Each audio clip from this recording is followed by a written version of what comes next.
Selamat pagi dan selamat berjumpa kembali Bapak Ibu para pendengar firman Tuhan dimanapun berada. Sebelum kita memulai renungan pagi kita pada Jumat 4 Agustus 2023, mari kita membuka renungan pagi dengan berdoa. Dalam nama Bapa dan Putra dan Roh Kudus, amin. Allah Bapa yang Maha Kuasa dan penuh kasih, kami bersyukur kepadamu atas kasih-Mu yang sungguh hebat dan luar biasa bagi kami. Engkau selalu memberikan kami nafas hidup baru, hari baru, dan semangat baru kepada kami di setiap hari. Kami mohon semoga kami pun mampu menjadi terang dan cahaya kasih bagi banyak orang. Demi Kristus Tuhan dan pengantara kami. Amin. Renungan pagi ini saya ambil dari bacaan suci Injil Matius bab 13 ayat 54 sampai 58. Tuhan bersamamu dan bersama rohmu. Inilah Injil Yesus Kristus menurut Matius. Dimuliakanlah Tuhan. Pada suatu hari Yesus kembali ke tempat asalnya. Di sana ia mengajar orang di rumah ibadat mereka. Orang-orang takjub dan berkata, "Dari mana diperolehnya hikmat itu? Bukankah dia anak tukang kayu? Bukankah ibunya bernama Maria dan saudara-saudaranya Yakobus, Yusuf, Simon, dan Yudas? Dari mana diperolehnya semuanya itu?" Lalu mereka kecewa dan menolaknya. Maka Yesus berkata kepada mereka, "Seorang nabi dihormati di mana-mana kecuali di tempat asalnya sendiri dan di rumahnya." Karena ketidakpercayaan mereka, maka Yesus tidak mengerjakan banyak mujizat di situ. Demikianlah sabda Tuhan. Terpujilah Kristus. Tema renungan pagi ini saya beri judul "Ditolak karena casing atau latar belakang asalnya." Bapak Ibu para pendengar firman Tuhan dimanapun berada, sehebat-hebatnya seseorang, sepintar-pintarnya kita dalam berkata-kata, dalam berpidato, dan mengajar.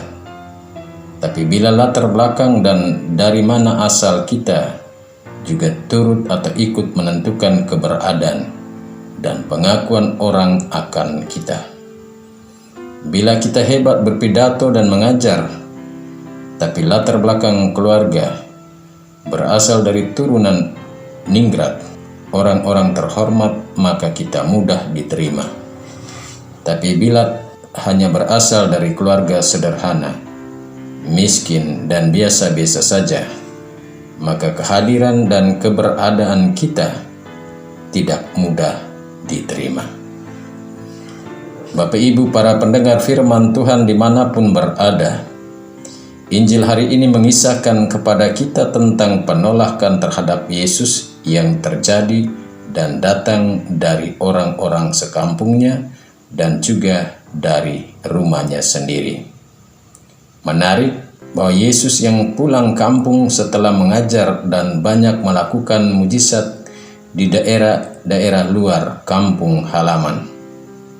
Ada rasa rindu untuk pulang kampung, maka ia pun kembali ke kampung halaman yang telah membesarkannya. Kebiasaan selalu datang ke bait Allah untuk membacakan firman dan mengajar orang banyak, tetap ia lakukan di kampung halamannya. Sesudah membacakan firman dari kitab suci, ia pun mengajar dalam rumah ibadat Dan biasanya Yesus mengajar dengan penuh kuasa dan penuh wibawa. Dari pengajarannya yang penuh kuasa dan berwibawa itu telah membuat orang-orang atau para pendengar takjub, kagum, dan mungkin heran. Tapi anehnya serentak mempertanyakan dari mana Yesus mendapat hikmat atau kuasa sehebat itu. Karena mereka mengenal latar belakang keluarganya atau casingnya.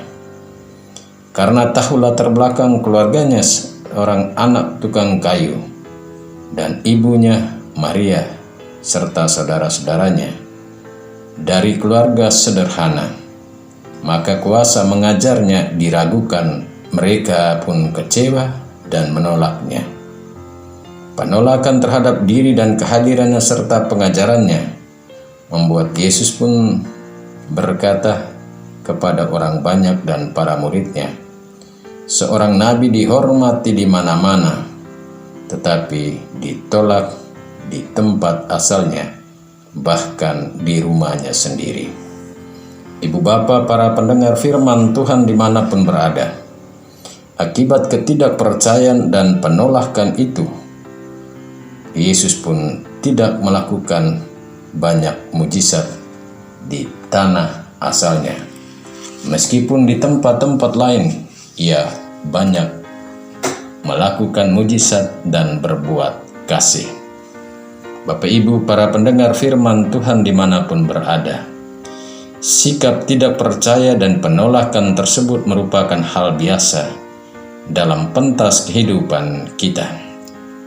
Sebab pada umumnya orang menilai seseorang berdasarkan apa yang kelihatan atau casingnya, seperti status sosial, ekonomi, keturunan, relasi dengan orang berpengaruh atau tidak, dan lain sebagainya. Atau sebut saja orang menilai dari casingnya, bukan dari isinya yang ada di balik casing.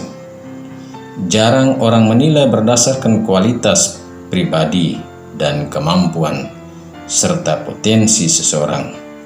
Akibatnya terjadi penerimaan atau penolakan yang tidak masuk akal. Misalnya di tempat-tempat tertentu, seseorang diterima atau ditolak berdasarkan status sosial, agama, relasinya dengan orang dalam, atau hal lain yang tidak ada hubungan dengan kualitas yang dibutuhkan dalam pekerjaan tersebut. Penolakan tidak dapat dijadikan alasan untuk menyerah. Kita harus terus bergiat untuk berkarya, bekerja, sekalipun ditolak. Seperti Yesus tidak berhenti mengajar dan berbuat kasih, demikian juga dengan kita. Jangan cepat menyerah dan putus asa. Jangan kita kalah dengan situasi tersebut, melainkan kita harus menang dengan memperlihatkan kualitas dan kemampuan kita. Sebagai orang Kristen di masa kini, kita juga perlu belajar dari Santo Yohanes Maria Vianney, seorang imam dari Ars yang kemampuan intelektualnya biasa-biasa saja dan pas-pasan. Tapi karena kedekatannya dengan Tuhan dan ketekunan telah membuat dia menjadi seorang pengkhotbah hebat dan luar biasa. Namun tetap rendah hati. Meskipun ia mengalami penolakan dari sesama rekan imamnya, tapi Tuhan yang diandalkannya telah membuatnya hebat dan luar biasa. Bapak Ibu, para pendengar firman Tuhan dimanapun berada, menjadi murid Yesus, orang harus siap diri untuk diterima atau ditolak, dibenci atau difitnah.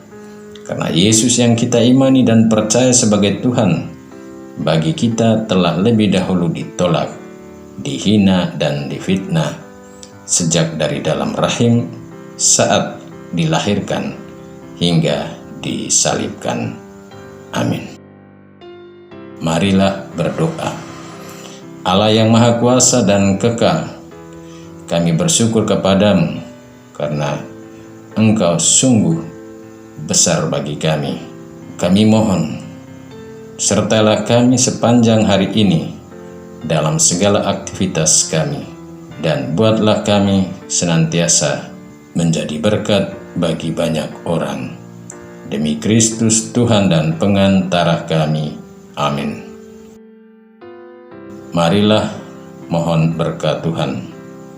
Semoga Tuhan bersamamu dan bersama rohmu. Kita sekalian, semua orang yang kita doakan, yang kita janjikan doa, yang mengharapkan doa-doa dari kita, yang kita jumpai sepanjang perjalanan menuju tempat-tempat kerja kita, dan yang bekerja bersama kita, baik dari rumah maupun di kantor-kantor dan perusahaan, serta seluruh aktivitas kita sepanjang hari ini, dinaungi, dilindungi, dibimbing, dan diberkati oleh Allah yang Maha Kuasa, Bapa, Putra, dan Roh Kudus. Amin. Selamat beraktivitas, Tuhan memberkati.